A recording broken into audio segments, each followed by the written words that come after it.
Guys, magandang umaga po.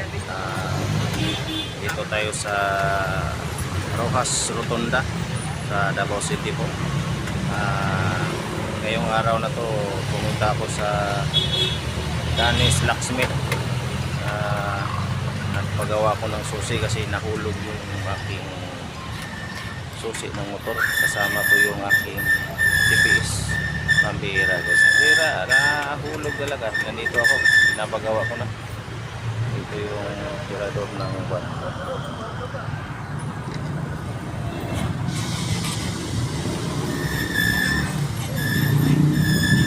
Yan, ginagawa pa ng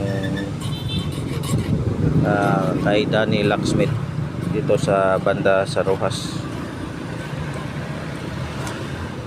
Titingnan natin kung paano gagawin ang pag-duplicate ng susi ng motorsiklo kasi wala na, konti na yung gasolina ko guys. Tapos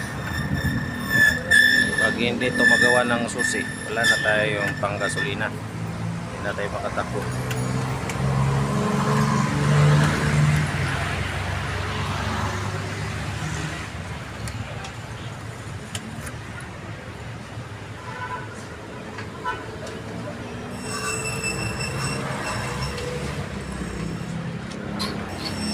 Ganito lang pala gagawin yung pag-duplicate ng motorsiklo.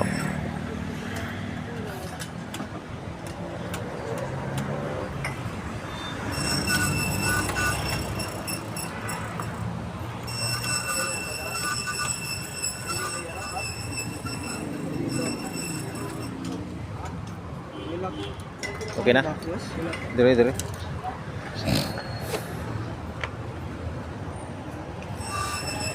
Pareha naman na dito no.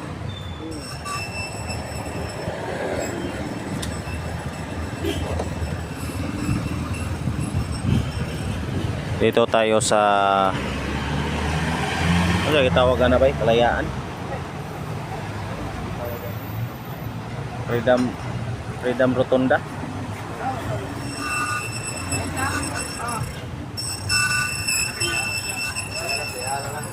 Dito tayo sa may Rojas banda. Tapos pa dyan papuntang Bangoy Street. Dito lang yung pwesto ni Mang Danny Locksmith. Ito, inaayos pa yung aking motor para makatakbo na tayo. Tapos papunta pa tayo ng Kalinan ngayon. Ipapaduplicate ko naman yung aking TBS kasi kasama yung nahulog kanina sa paghatid ng aking anak sa school. Ambira, hindi ko inaasahan yun . Tapos maluwag na pala yung kuan dito, yung susian dito, kaya nahulog yun siya guys. Yan, inaayos pa yung para makaandar na tayo. Tayin lang natin guys kung tayin muna natin na matapos yung paggawa niya.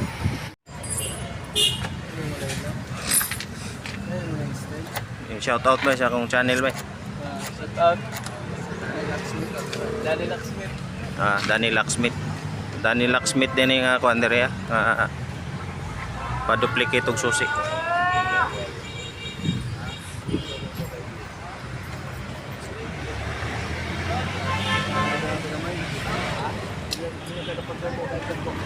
Yung motor ko guys, matagal-tagal na to, mga 7 years na sa kamay ko. Tapos ngayon pa lang na wala yung susi niya.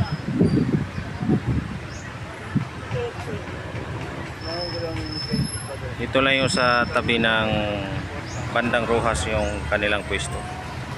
Kakita ka ng Mansanitas mo na nailahadapit.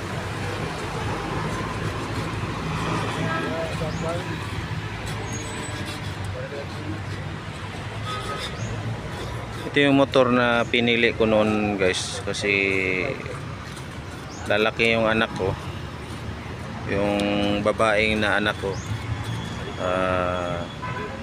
Smash yung pinili ko dahil pag legal age na siya, pwede na siya mag-drive ng motor. kayang-kaya niya yung manobrahin yung motor na maliit. Kasi yung malaki na motor kasi hindi bagay sa pambabae. Depende lang kasi sa babae yan. Ito yung kinuha ko. Mas pambihira, nahulog pa yung susi ng aking motorsiklo. Papasyal ko muna kayo dito sa bandang Rojas. Dito sa may Kalayaan Rotunda. Sa may bandang Rojas City. Rojas Avenue, Davao City. Yan ang Davao City Central Post Office.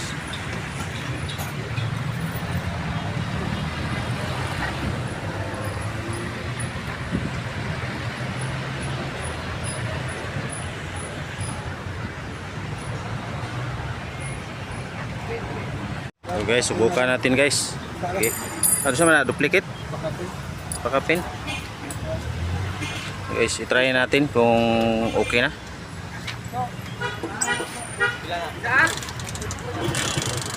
Uy, okay na guys, oh.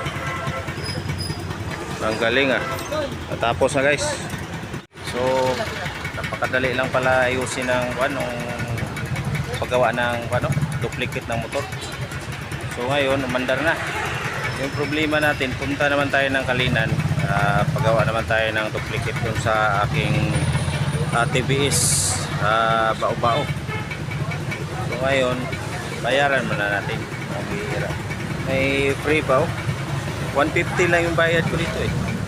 Maraming salamat pala sa panonood, no? At papunta pa ako ng Kalinan ngayon. So abangan naman doon sa continue na video ko. So ito guys, kakarating ko lang. Magaling po tayo sa Davao City. Ngayon sa Kalinan naman tayo. So gagawin natin, karamin natin yung susi ng aking TBS. Kasi okay naman tong smash natin na motorcycle. Karamin muna natin yung susi ng Bao-Bao. So andun sa loob, hinahanap pa nila yung duplicate ng susi ng motor. So abangan natin. So nandito tayo ngayon sa TBS. Nakahiram naman tayo ng duplicate ng TBS natin ngayon. Diyan po si ma'am, siya in charge ng susi. Dito tayo sa TBS Kalinan. Yung unit ko ganyan din, kulay green. Maganda yung unit na to guys, napakatibay. So ngayon, hindi muna tayo papasada kasi hiram muna tayo ng susi. Guys, nandito na naman tayo sa Kalinan. So yung TBS naman ang paggawa nating duplicate. Ayan, inaayos pa na sa loob guys.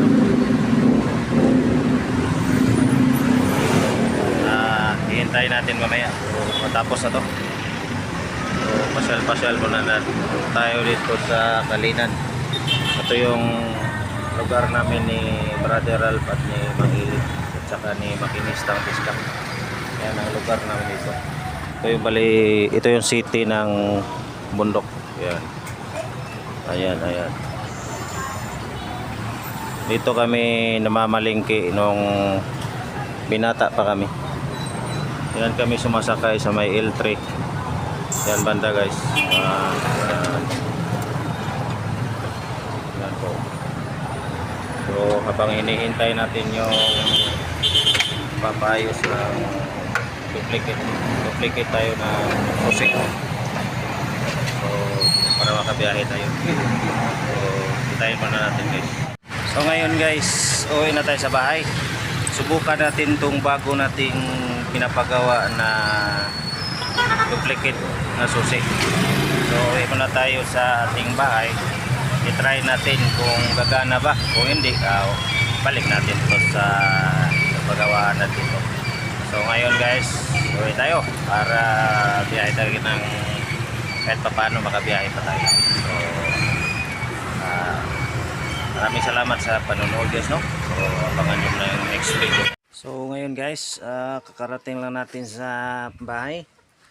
So i-check muna natin kung gagana ba yung ating pinagawang susi doon sa Kalinan. Yun, dito na tayo sa ating munting tahanan. So ngayon guys, i-check natin to para magkalaman na. So ito yung maliit. Biki naman, gagana. Biki naman. Check na natin yan. Uy! Gagana. Iyan. Gagana guys. Gumana siya. So, effectively. So ngayon, gagana man. Masayro na tayo. So,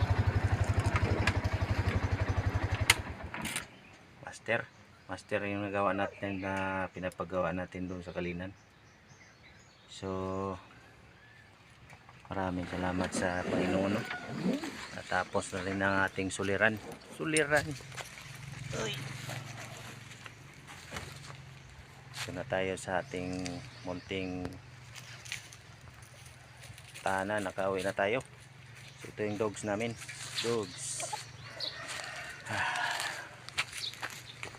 Ito kanina, ito yung dahilan bakit na wala yung ating mga susi. Nag-vibrate kasi yun dito. So maluwag na yung susian dito sa Smash, kaya nahulog sa diversion road. Wala na yun, missing in action na yung susi na yun.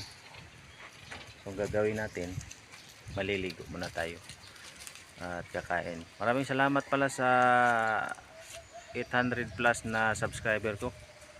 So salamat sa panonood nyo sa aking YouTube channel. Maraming salamat sa inyong suporta, at huwag nyo kalimutan na mag-like at mag-share sa aking videos. Ito pala yung mga manukan namin, manukan ng kapitbahay namin. Andun sa loob yung manok. So guys, maraming salamat, no, sa panonood, at hanggang dito lang, at bye bye.